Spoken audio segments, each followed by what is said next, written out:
नमस्कार, ग्लोबल न्यूजमा स्वागत छ। म वसुधा केसी। नमस्कार, म माया पाण्डे। सुरुमा हेडलाइन्स।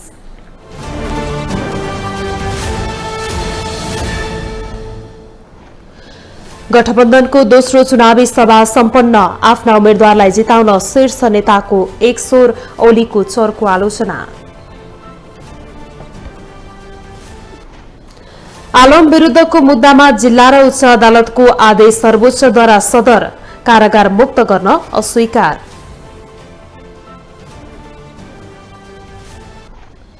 पालिका चुनावको मतदान प्रक्रियाबारे मतदातामा अन्यल, दल र आयोगको शिक्षा प्रभावकारी भएन।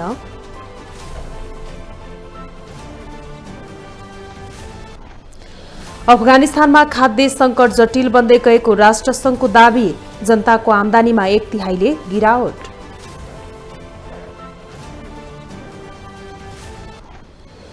र काठमाडौँमा जारी पहिलो एक दिवसीय क्रिकेटमा नेपालको फितलो प्रदर्शन। जिम्बाब्वेसँग 3 विकेटले पराजित।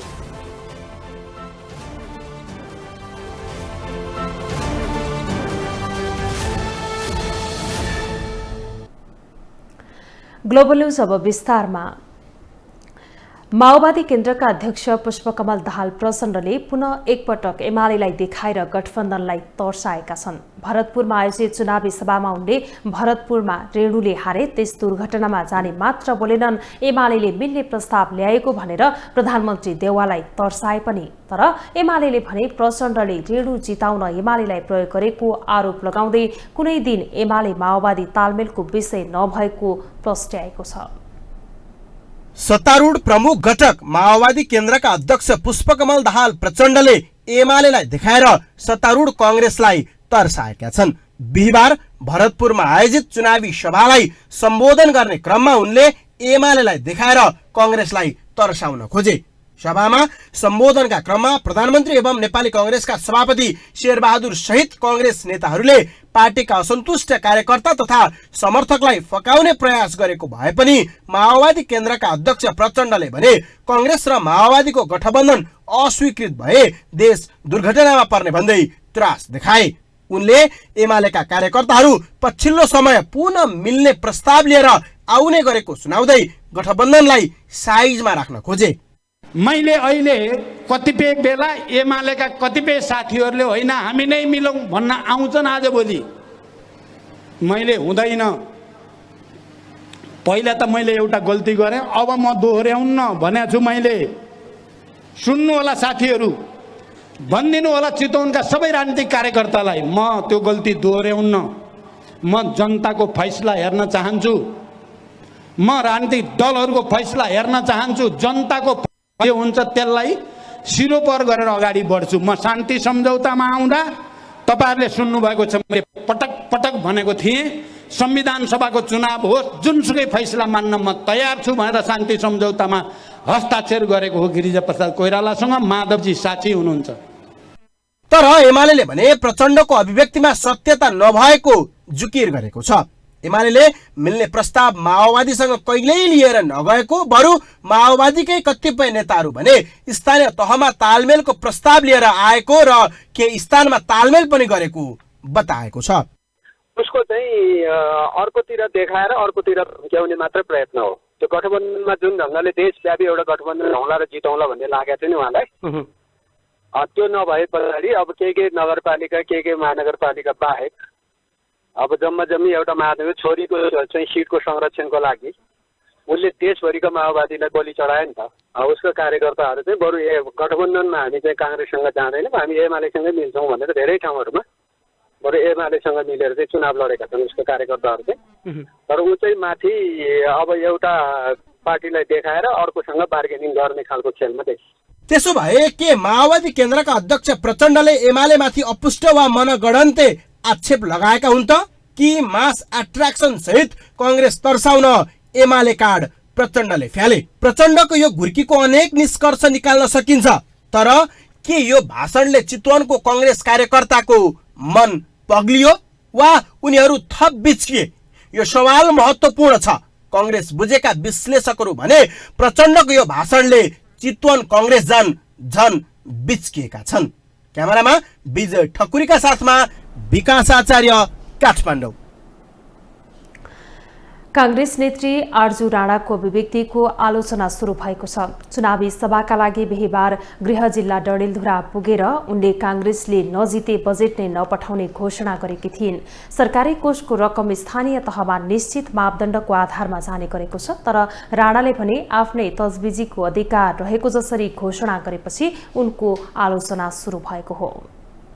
जहाँ कांग्रेसको मेयरै हुन त हामी किन पैसा पठाउँछौँ? सो यो कुरालाई पनि ध्यान दिएर यो करुवा सरुवा हरुवा पार्टीहरूलाई भोट नहाल्नुहोस्।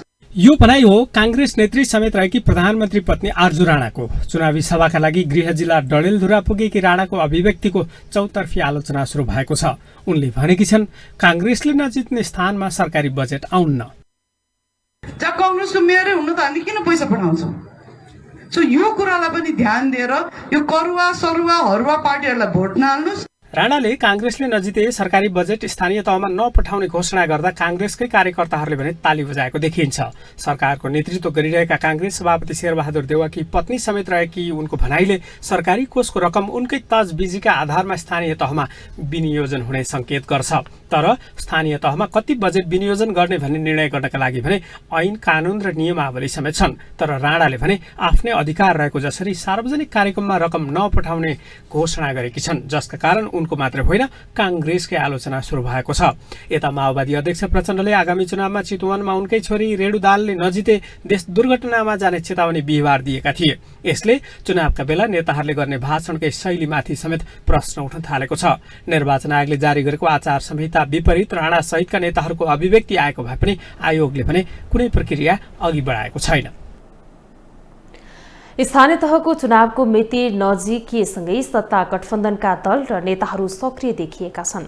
बुधबार चितवनमा सुरु भएको सत्ता गठबन्धनको चुनावी सभा आज काठमाडौँको शान्ति बाटिकामा गरियो, जहाँ सबै नेताहरूले गठबन्धनका उम्मेद्वारहरूलाई चुनावमा जिताउन आह्वान गरेका छन्। गठबन्धनको चुनावी सभामा यसअघि नदेखिएका जनमोर्चाका नेता चित्रबहादुर केसी समेत शुक्रबारको सभामा देखिए। एक रिपोर्ट। चितवनबाट सुरु भएको सत्ता गठबन्धनको चुनावी सभा शुक्रबार काठमाडौँसम्म आइपुगेको छ। यसअघि गठबन्धनको सभामा सहभागी नभएका जनमोर्चाका अध्यक्ष चित्रबहादुर केसी समेत शुक्रबारको कार्यक्रममा भने सहभागी भएका छन्। चुनावी सभामा बोल्दै प्रधानमन्त्री समेत रहेका कांग्रेस सभापति शेरबहादुर देउवाले काठमाडौँ महानगरपालिकामा गठबन्धनका सबै उम्मेद्वारलाई विजयी बनाउन आह्वान गरे। सम्पूर्ण काठमाडौँ भरतपुर लगायत सम्पूर्ण देशभरिमा काठमाडौँ उम्मेद्वारमा एक भएर हेर्नुपर्छ। कार्यक्रममा बोल्दै नेकपा एकीकृत समाजवादीका अध्यक्ष माधव कुमार नेपालले एमाले अध्यक्ष केपी शर्मा ओलीको नेतृत्वको गठबन्धनलाई प्रतिगमनको संज्ञा दिँदै त्यसको पक्षमा मतदान गरे मुलुक र जनताले पछुताउनु पर्ने अवस्था आउने बताए।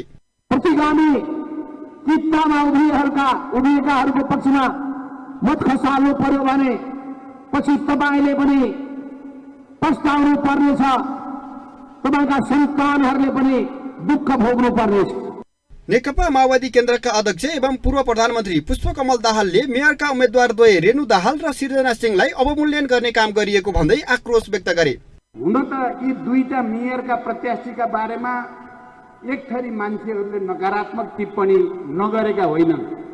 कसैलाई छोरीको रूपमा, कसैलाई श्रीमतीको रूपमा प्रचार गरेर महिलाहरूलाई कहीँ न कहीँ अपमानित गर्ने, महिलाभित्रको क्षमतालाई अवमूल्यन गर्ने एक थरी मानिसहरूका कोसिस छन्। म त्यो प्रवृत्तिलाई हृदयदेखि विरोध गर्न चाहन्छु। गठबन्धनका तर्फबाट काठमाडौँ महानगरपालिकाका मेयरका उम्मेद्वार सृजना सिंहले आफूले जिते महानगरलाई महान घर बनाउने बताइन्। उनले मतदाताको शिर झुक्न नदिने समेत दावी गरिन्। महानगरलाई एउटा महान घर बनाउने भनेर अगाडि राखेको छु। यसमा म सधैँ अगाडि बढ्नेछु र सबै खालको समान अवसर र सबैलाई रोजगार, यहाँका सम्पदा, सभ्यता र संस्कृति बचाउनुमा सधैँ अगाडि लाग्नेछु भनेर म भन्न चाहन्छु। यस्तै जनमोर्चाका नेता चित्रबहादुर केसीले गठबन्धनका उम्मेद्वारलाई मतदान गर्न आग्रह गरे। उनले गठबन्धनका नेतालाई मतदान नगर्नु बेइमानी हुने समेत बताए। काठमाडौँ जस्तो ठाउँमा 5 दलीय गठबन्धनले यो भ्यालीभित्र र विभिन्न ठाउँमा, भ्यालीभित्र भ्याली बाहिर जहाँ गठबन्धनका तपाईँ उम्मेदवारहरू उठ्नुभएको छ, त्यहाँ दबाउनु छ भने हामीले इमान्दारीपूर्वक सहयोग गर्नुपर्छ। यस अघिका चुनावी सभामा सहभागी नभएका अध्यक्ष केसीले पहिलो पटक गठबन्धनको चुनावी सभामा सहभागी भएका हुन्। कार्यक्रममा कांग्रेस वरिष्ठ नेता रामचन्द्र पौडेलले गठबन्धनका उम्मेद्वारले चुनाव जिते देशको भाग्य चम्कने समेत दावी गरे। ग्लोबल टेलिभिजनका लागि क्यामेरामा कवीर सिंह ठकुरीका साथमा कविन्द्र तिमसिना, काठमाडौँ। स्थानीय तहको निर्वाचन नजिकै गर्दा उम्मेद्वार लक्षित हिंसाका घटना बढ्न थालेका छन्। आजै मात्र मोरङमा राप्रपाका उम्मेद्वारको गाडीमा आगजनी भएको छ भने बिहीबार मात्रै प्युठान, रोल्पा लगायतका जिल्लामा कार्यकर्ताहरूका बीचमा झडप भएको थियो, जसका कारण हिंसाका घटना नियन्त्रण गर्न सुरक्षाकर्मीमाथि चुनौती खडा भएको छ। चुनाव आउन एक साता मात्रै बाँकी रहेका बेला देशका विभिन्न स्थानमा उम्मेद्वार लक्षित हिंसात्मक घटना बढ्न थालेका छन्। मोरङको बेलबारी नगरपालिकामा राप्रपाबाट मेयर उम्मेद्वार बनेका खेम प्रसाद गौतमको गाडीमा शुक्रबार मात्रै आगजनी भएको छ। उनको 12C9384 नम्बरको कारमा आगजनी भएको हो। बेलबारी 2 स्थित घरमै पार्किङ गरेर राखेको अवस्थामा कारमा शुक्रबार बिहान करिब 2 बजे आगजनी भएको प्रहरीले जनाएको छ। प्रहरीले आगजनीमा संलग्न भएको आरोपमा एकजनालाई पक्राउ गरेको छ। गौतमले स्थानीय निर्वाचनको प्रचार प्रसारका क्रममा पार्टीको झण्डा तथा मेयर र उपमेयरका उम्मेद्वारहरूको फोटो सहितको ब्यानर राखेर कार प्रयोग गर्दै आएका थिए। राष्ट्रिय प्रजातन्त्र पार्टी नेपालका तर्फबाट बेलबारी नगरपालिकाको मेयर पदमा उम्मेद्वार रहनुभएका खेम गौतमको निवासमै रहेको यो उहाँको निजी सवारीमा चाहिँ मध्यरातमा आगलागी भएको छ र यो चाहिँ गाडी पूर्ण क्षतिग्रस्त अवस्थामा छ। यसरी मेयर र उपमेयर सहितको यो प्रचार सामग्री राखिएको यो निजी सवारी 11C9384 नम्बरको यो चाहिँ गाडीमा 12C9384 नम्बरको यो गाडीमा चाहिँ मध्यरातमा आगजनी भएको छ र आगजनी गर्ने एकजना व्यक्तिलाई बेलबारी प्रहरीले नियन्त्रणमा लिइसकेको छ। त्यस्तै सुर्खेतको सिम्ता गाउँपालिका 6 बादे पिपलमा एमाले र कांग्रेसका कार्यकर्ता बीच झडप भयो।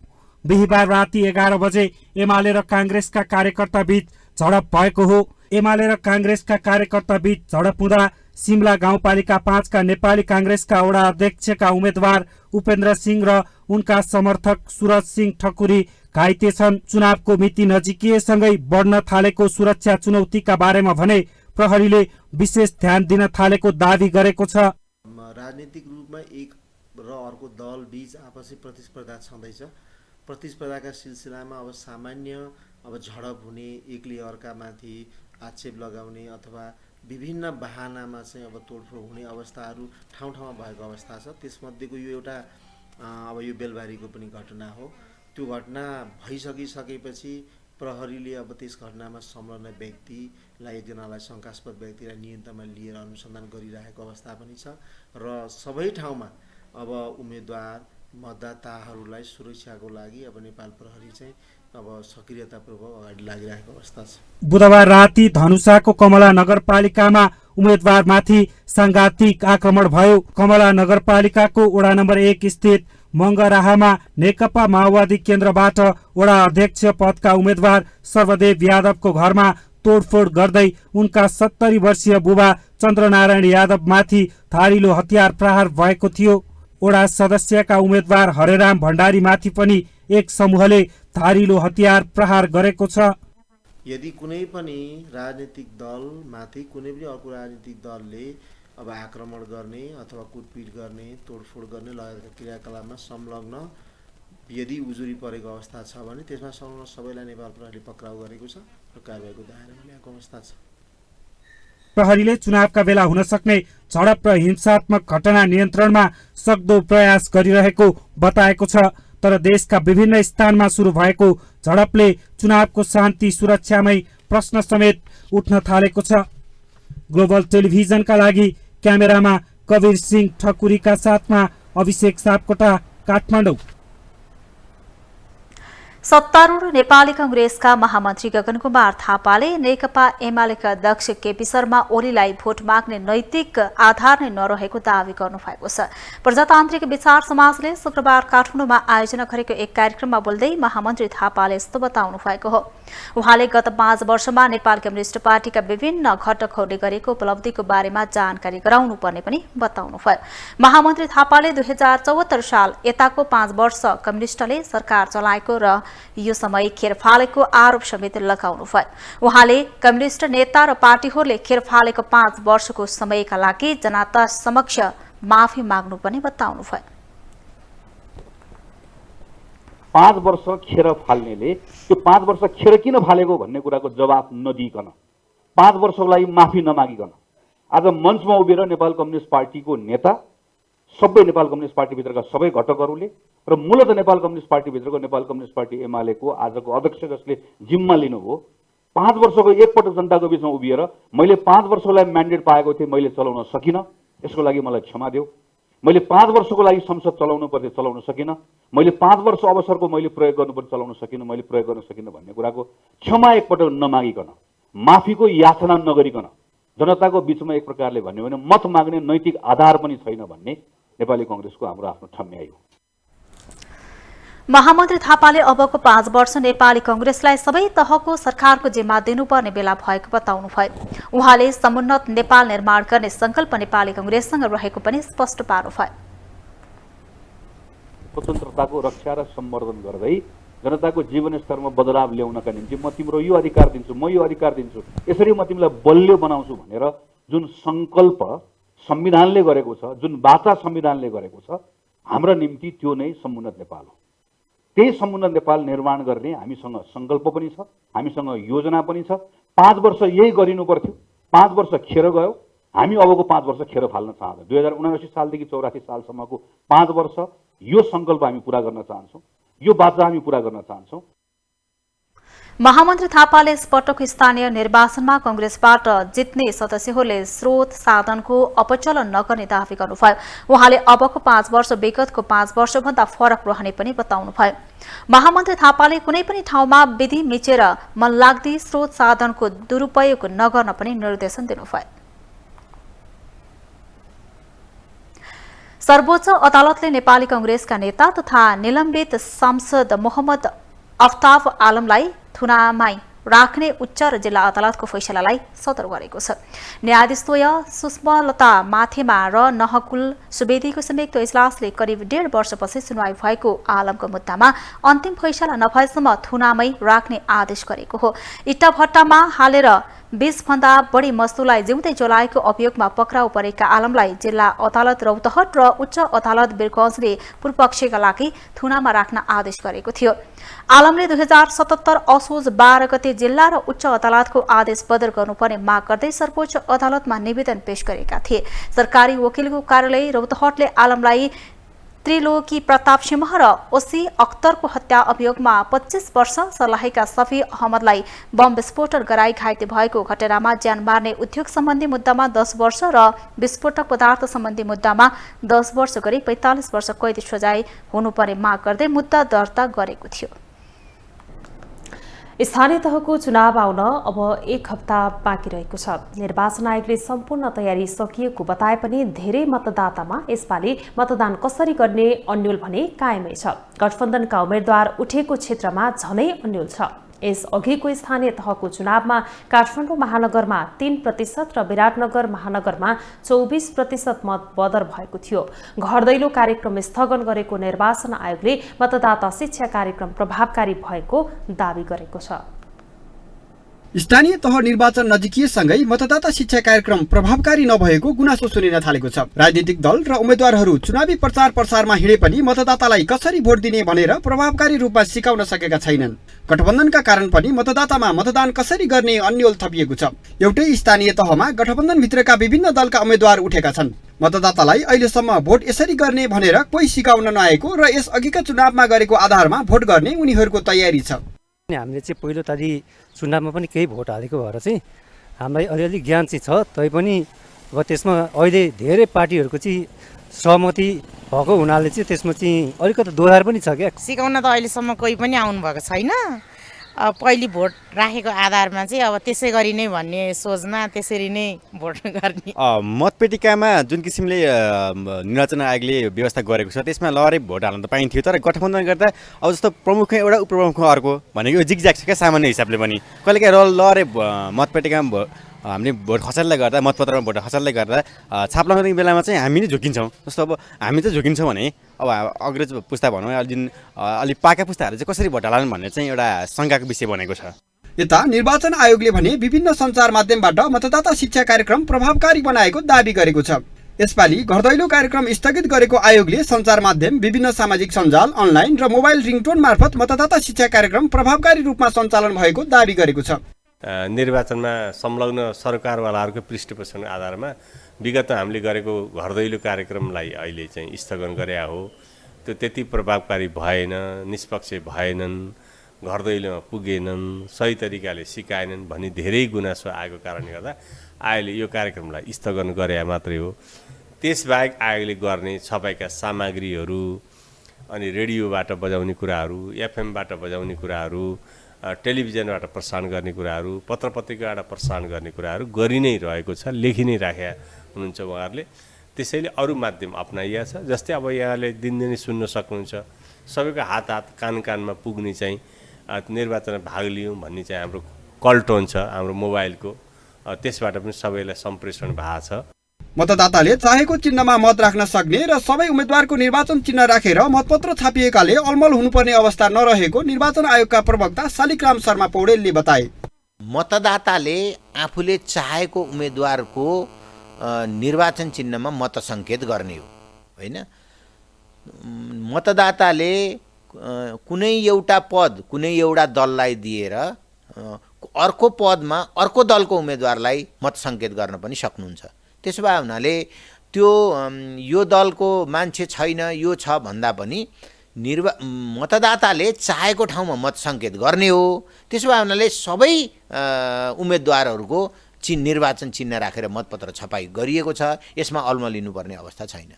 यता मतपत्रको आकार र उम्मेदवारको संख्याका कारण यसपालिको स्थानीय तहको निर्वाचनमा मत बदर हुने प्रतिशत बढ्ने अनुमान सुरु भएको छ। 5 वर्ष अघि भएको स्थानीय तहको चुनावमा काठमाडौँमै 3% मत बदर भएको अवस्थामा अहिले मतदाता शिक्षा कार्यक्रम प्रभावकारी नहुँदा मत बदर हुने प्रतिशत झनै बढ्न सक्ने आशंका समेत सुरु भएको छ। ग्लोबल टेलिभिजनका लागि क्यामेरामा गणेश पूर्वछाने मगरका साथमा कविन्द्र तिमसिना, काठमाडौँ।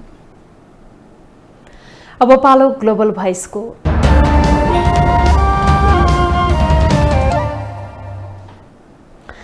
स्थानीय तह चुनावको मिति आउन अब 1 साता मात्रै बाँकी छ। उम्मेद्वारहरू आफ्नो चुनावी नारा तथा घोषणा पत्र सहित घर घरमा पुगिरहेका छन्।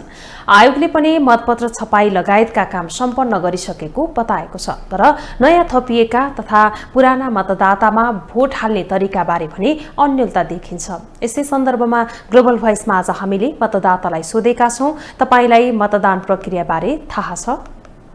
हामीलाई सिकाउन नि आएको छैन, कसरी लाउनु पर्ने पनि थाहा छैन। यो अहिले सरसर्ती हेर्दाखेरि त यो मतपत्र बदर हुने चान्सेसहरू धेरै छ अहिले, किनभने मतपत्र धेरै ठुलो छ होइन। अब त्यसमा कसलाई कहाँ दिने के दिने भन्ने अब एउटै पार्टीको मान्छे अलिकति जानेको मान्छे भयो भने त त्यसले साथ ढाक हान्ला होइन एउटै उसमा। अब विभिन्न किसिमबाट दिने हो भने त तपाईँको त्यो मतपत्र बदर हुने चान्सेस धेरै देखिरहेको छु मैले। वैदेशिक रोजगार मान्छेलाई यस्तो प्राय गरी थाहा भएन। अहिले जुन यहाँ आयो यो जुन चुनावको महल हेर्दाखेरि चाहिँ सबै कुरा यसो बुझिँदैछ, तर त्यही अरू कसरी भोट हाल्ने के भने थाहा छैन। अन्यल त अत्याधिक छ। बुढापाकाहरूले चाहिँ त्यो अलिकति गाह्रै छ क्या उहाँहरूलाई। अब हामी पढे लेखेका अलिअलि पढे लेखेका छ भने त्यो अब हेरेर भए पनि होइन यो फलानु यो भनेर नाम सहितको हान्न सकिन्छ। बहुदल आएपछि नि 5-7 पल्ट दिइसक्यो, सिकाउनु पर्दैन। सिका चाहिँ छैन, अब सिक्नुपर्ने छ। गठबन्धनको कारणले गर्दा कन्फ्युजन चाहिँ हुन्छ होइन। हामीले चाहिँ अब त्यो प्रश्न आफ्नो एरियामा चाहिँ गठबन्धन कसरी भएको छ, कुन पदमा कुन पार्टीको छ, कुन चिन्ह छ, अब हामी आफै त्यो लेभल भएको कारणले हामीलाई त त्यो भोट हाल्ने कुनै समस्यै भएन होइन। हामी आफै त्यो कुरामा प्रष्ट छौँ। अब हामी आफै पोलिटिक्स गर्दाखेरि हामी आफै एउटा पार्टीको क्यान्डिडेट भएर काम गर्न खोज्ने मान्छे पनि भएकोले तर आम पब्लिकको हिसाबमा त यो गाह्रो होला। अब अहिलेसम्म आउनु भएको छैन, त्यहीँ गएपछि सिकाउनु भयो नि, त्यही सिकाएको अनुसारले यसरी हाल्नु भनेर भन्नुहुन्छ नि। मलाई कसैले भोट हाल्ने भनेर सिकाउन नि आएन, मलाई थाहा नि छैन। चुनावको त्यो चिन्हको घेराभित्र रहेर ठ्याक्क कतैबाट नछोइकन ट्याक्क लाएर हाल्ने हो। भोट दिन जानुभन्दा पहिला 1-2 दिन पहिला गइन्छ। हामी त यहाँ होइन गाउँमा गइन्छ, गाउँमा गएपछि त्यहीँ थाहा होला भन्ने किसिमले बसिरहेको छ। स्वास्थ्य मन्त्रालयले निर्वाचन केन्द्रमा कोरोना विरुद्धको खोप अभियान चलाउने निर्णय हालसम्म नभएको स्पष्ट पारेको छ। केही दिन यता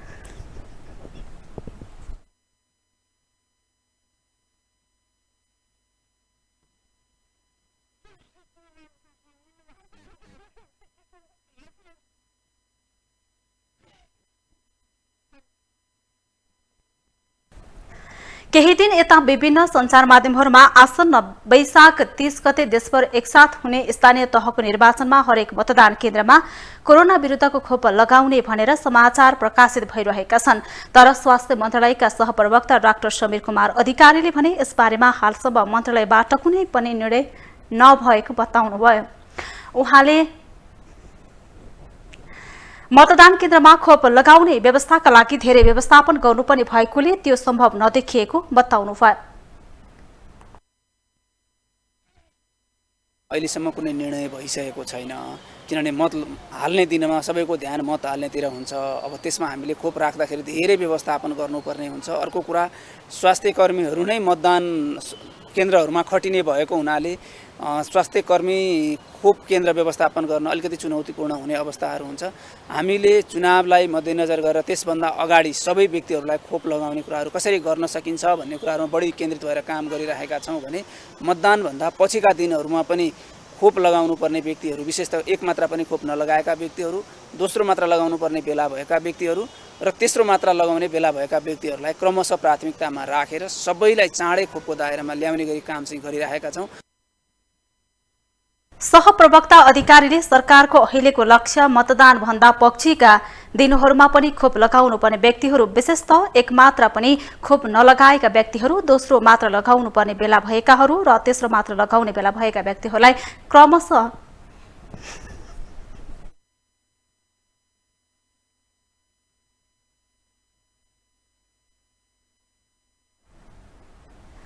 तेस्रो मात्र लगाउने बेला भएका व्यक्तिहरूलाई क्रमशः प्राथमिकतामा राखेर सबैलाई चाँडै खोपको दायरामा ल्याउने बताउनुभयो। जल तथा मौसम विज्ञान विभागले यस वर्ष सरदर भन्दा बढी वर्षा हुने आकलन गरेको छ। शुक्रबार काठमाडौँमा आयोजित मनसुन सिजनको हावापानी आकलन कार्यक्रममा विभागले यस वर्ष सरदर भन्दा बढी वर्षा हुने आकलन गरिएको जनाएको हो। विभागको आकलन अनुसार आगामी जेठ 18 देखि असोज 14 गतेसम्मको 4 महिनाको मनसुन सिजनमा देशका अधिकांश स्थानहरूमा सरदर भन्दा बढी वर्षा हुने सम्भावना रहेको छ। प्रदेश 1 का तराईका भूभाग, बागमती प्रदेशका उत्तर पूर्वी भूभाग, गण्डकी प्रदेशका दक्षिणी भूभाग, लुम्बिनी प्रदेश, कर्णाली प्रदेशका उत्तरी पश्चिमी भूभाग तथा सुदूरपश्चिम प्रदेशका उत्तरी भूभागहरूमा सरदर भन्दा बढी वर्षा हुने सम्भावना 55 देखि 65% रहेको विभागले जनाएको छ।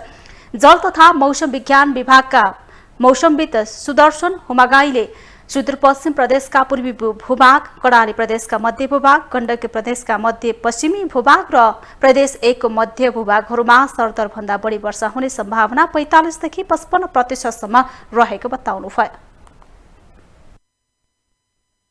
प्रदेश नम्बर 1 का उत्तरी भूभाग, मध्य प्रदेश र बागमती प्रदेशका दक्षिणी भूभागहरूमा चाहिँ सरदर वर्षा हुने अनुमान गरिएको छ भने एबोभ नर्मल रेनफल हुने आकलन गरिएको छ। यो आकलन चाहिँ एबोभ नर्मल हुने प्रतिशत चाहिँ 35 देखि 65% सम्म एबोभ नर्मल हुन सक्नेछ भन्ने आकलन छ। हरियो रङ लागेका स्थानहरू यो धेरै जसो उत्तरी देशका उत्तरी भूभाग र मध्य प्रदेशका भूभागहरूमा सरदर हुने सम्भावना 35 देखि 45%, 55% सम्म रहेको छ भने बाँकी भूभागहरूमा सरदर भन्दा कम अधिकतम तापक्रम रहने सम्भावना 35 देखि 55% रहेको छ। त्यस्तै जल तथा मौसम विज्ञान विभागकी उपमहानिर्देशक डाक्टर अर्चना श्रेष्ठले यो वर्ष पनि सरदर भन्दा बढी वर्षा हुने सम्भावना रहेको बेलामा सचेत रहन आग्रह गर्नुभयो।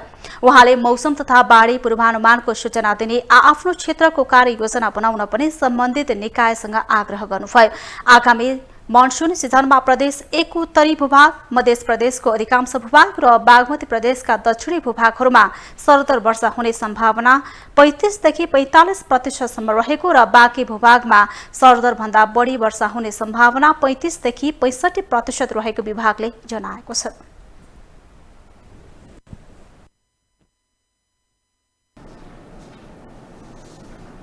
अब बिजनेस न्यूज।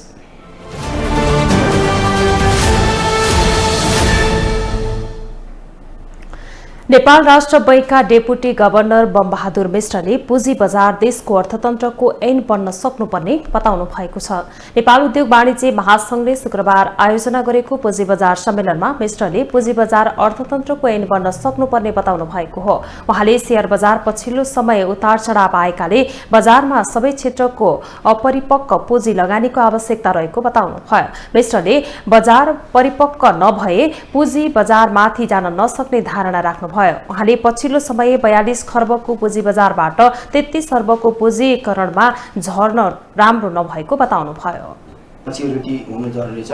नेपालमा 51 लाख 50 हजार मात्र होइन कि त्योभन्दा बढी संख्यामा र एक्टिभली ट्रेड गर्ने पपुलेसनको संख्या वृद्धि गर्नुपर्छ। यो एउटा मेच्युरिटीको एउटा पोइन्ट हो भन्ने मलाई लाग्छ, इन्फर्मेसन वाइज मेच्युरिटी। अर्को सबैले जानेको कुरा हो, हामीले अहिले पनि भनिरहेका छौँ कि यो टेक्नोलोजिकल मेच्युरिटी हुनुपर्छ। वाइज मेच्युरिटीको कुरा हामीले गरिरहेका छौँ। यसमा हामीहरू मैले दोहोऱ्याउन चाहेँ कि हामी पनि केही हदसम्म पर्लाउँ र चाहिँ नि सेवनको र यो नेप्सेको बहुत महत्त्वपूर्ण भूमिका रहन्छ। त्यस्तै नेपाल स्टक एक्सचेन्जका प्रमुख कार्यकारी अधिकृत कृष्ण बहादुर कार्कीले ब्रोकर कम्पनीको संख्या पुनरावलोकन जरुरी रहेको बताउनुभयो। उहाँले ब्रोकर कम्पनीको संख्या पुनरावलोकन गर्ने विषयमा आफूहरू सबैसँग छलफल गरेर अध्ययन भइरहेको बताउनुभयो। कार्कीले नेपाली पुँजी बजारको विकास र विस्तारका लागि नेप्से सकारात्मक रहेकाले आवश्यकता अनुसार नीतिगत सुधारका प्रयास भइरहेको बताउनुभयो।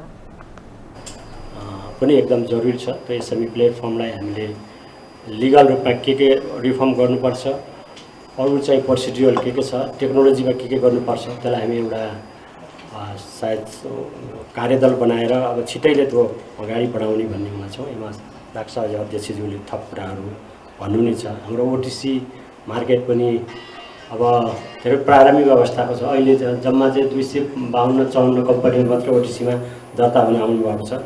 7 लाखभन्दा बढी कम्पनीहरू चाहिँ अहिले कम्पनी रजिस्ट्रार कार्यालयमा दर्ता भइरहेको अवस्था हो। त्यसलाई पनि अझ प्रभावकारी रूपमा अलिक प्रविधिमा आधारित चाहिँ भएर अगाडि बढाउन कसरी सकिन्छ भन्ने कुरामा पनि हामी छलफलमै छौँ। त्यस्तै नेपाल धितोपत्र बोर्डका अध्यक्ष रमेश कुमार हमालले 2 महिनाभित्रै विदेशमा रहेका नेपाली श्रमिकले साधारण शेयर आइपिओमा कोटा दिने व्यवस्था गर्ने बताउनुभयो। उहाँले श्रमिकलाई साधारण शेयर आइपिओमा कोटा दिन कार्यविधि बनिरहेकाले मन्त्री परिषदद्वारा पास हुने बित्तिकै लागू गरिने बताउनुभयो। उहाँले नेपाल सरकारले हप्तामा 2 दिन बिदा दिने निर्णय अनुसार शेयर मार्केट शुक्रबार पनि खोल्ने निर्णय गरिएको जानकारी दिनुभयो।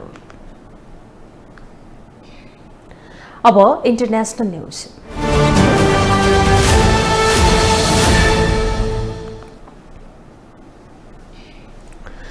अफगानिस्तानमा चरम खाद्य संकट देखिएको छ। करिब 97% भन्दा बढी अफगानीहरू खाद्यान्न अभावबाट प्रभावित रहेको पनि संयुक्त राष्ट्रसङ्घले जनाएको छ। गत वर्ष अगस्तमा तालिबानले अफगानिस्तान नियन्त्रणमा लिएपछि जीवनयापन र खाद्यान्नको मूल्य आकाशिएको छ। अफगान अखबारको रिपोर्टले विश्व बैंकको निष्कर्षलाई उद्धृत गर्दै तालिबानले सत्ता कब्जा गरेपछि जनताको आमदानी लगभग 1/3 घटेको देखिएको छ। मार्च 2022मा अफगानिस्तानमा संयुक्त राष्ट्रसङ्घको विश्व खाद्य कार्यक्रमले काबुलमा 3,76,139 मानिसहरूलाई आर्थिक र खाद्य सहायता प्रदान गरेको देखाएको छ। अगस्तमा काबुलको पतन र अमेरिकी सैनिक फिर्ता भएपछि अफगानिस्तानको तालिबान सरकार अन्तर्राष्ट्रिय अर्थतन्त्रबाट एक्लिएको छ। यसैगरी अफगानी जनताले चरम आर्थिक सङ्कट, गरिबी र स्वास्थ्य सेवा लगायत आवश्यक सार्वजनिक सेवाहरूको पहुँच गुमाएको सङ्घको प्रतिवेदनमा जनाइएको छ। युक्रेनमा रुसी आक्रमणका कारण 400 भन्दा धेरै स्वास्थ्य संस्थाहरू ध्वस्त भएको युक्रेनी राष्ट्रपति भोलोदिमिर जेलेन्स्कीले दावी गरेका छन्। जेलेन्स्कीले रुसी आक्रमणबाट हालसम्म 400 भन्दा धेरै अस्पताल, प्रसूति गृह, बहिरङ्ग केन्द्र जस्ता स्वास्थ्य संस्थाहरू ध्वस्त भएको बताएका हुन्। अन्तर्राष्ट्रिय समाचार संस्था रोइटर्सका अनुसार आक्रमणका कारण औषधिको अभाव समेत देखिएको उनको भनाइ छ। यसअघि गत मार्च 9 मा रुसी फौजले चौतर्फी घेराबन्दीमा परेको शहर मारियोपोल स्थित बाल अस्पतालमा आक्रमण गरेपछि रुसको चर्को आलोचना भएको थियो।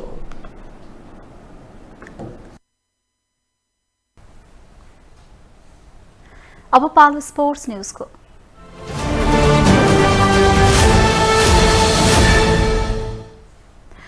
जिम्बाब्वे एसँगको पहिलो एकदिवसीय अभ्यास खेलमा नेपाल 3 विकेटले पराजित भएको छ। नेपालले दिएको 137 रनको सामान्य लक्ष्य जिम्बाब्वे एले 27 ओभरमा 7 विकेट गुमाएर भेटायो। जिम्बाब्वे ए का लागि इनोसेन्ट कायाले नट आउट 48 रन बनाउन सफल भए। सेफास जुवाले 32 र ब्रान्ड इन्भान्सले नट आउट 17 रन बनाउन सफल भए। बलिङतर्फ नेपालका सन्दीप लामिछाने र कर्ण केसीले 2-2 विकेट लिए।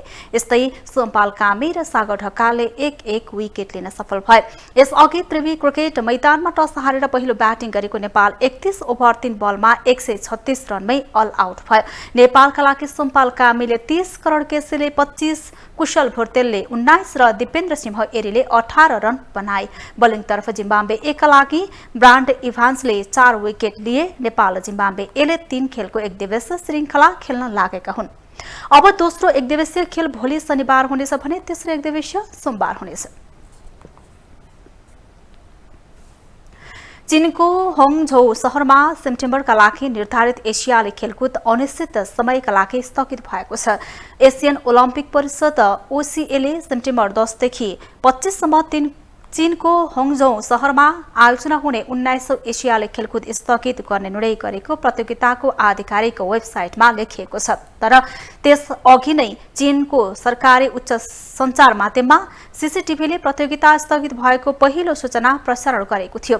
आयोजक संस्थाको आधिकारिक वक्तव्यमा प्रतियोगिताको नयाँ मिति पछि निर्धारित गरिने उल्लेख छ। नेपाल ओलम्पिक कमिटिका कार्यकारी सचिव सुजनलाल श्रेष्ठले पनि एसियाली खेलकुद सार्ने निर्णयको जानकारी कमिटिमा आएको बताए। नेपालले एसियाली खेलकुदमा 23 खेलमा सहभागी हुने निर्णय गरेको थियो। चीनको सबैभन्दा ठूलो शहर संघाईमा कोरोना संक्रमण भत्तै बढेपछि 7 व्यापी लकडाउनको घोषणा गरिएको छ।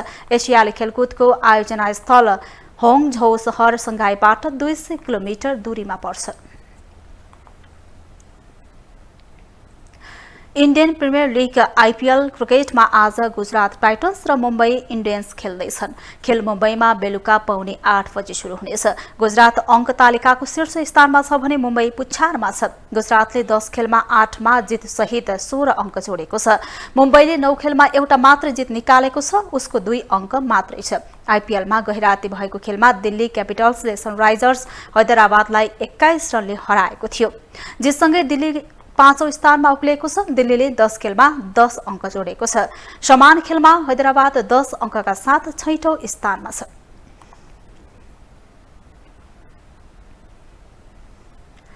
ग्लोबल न्यूजको अन्त्यमा अहिलेसम्मका हेडलाइन्स पुनः एकपटक।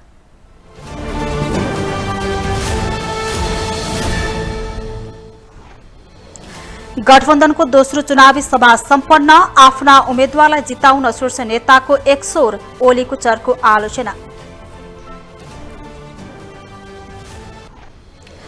आलम विरुद्धको मुद्दामा जिल्ला र उच्च अदालतको आदेश सर्वोच्चद्वारा सदर, कारागार मुक्त गर्न अस्वीकार।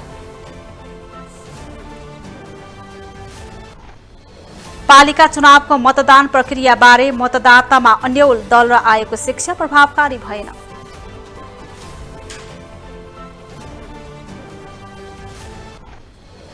अफगानिस्तानमा खाद्य संकट जटिल बन्दै गएको राष्ट्रसङ्घको दावी, जनताको आमदानीमा 1/3 गिरावट।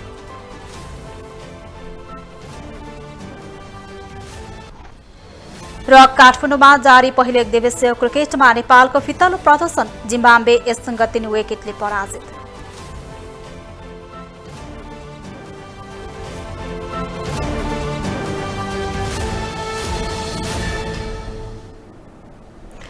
ग्लोबल न्यूज अहिलेलाई यति नै। ग्लोबल टेलिभिजन तपाईँ फेसबुक तथा युट्युबमा पनि प्रत्यक्ष हेर्न सक्नुहुनेछ। ग्लोबल टेलिभिजन हेर्दै गर्नुहोला। नमस्कार।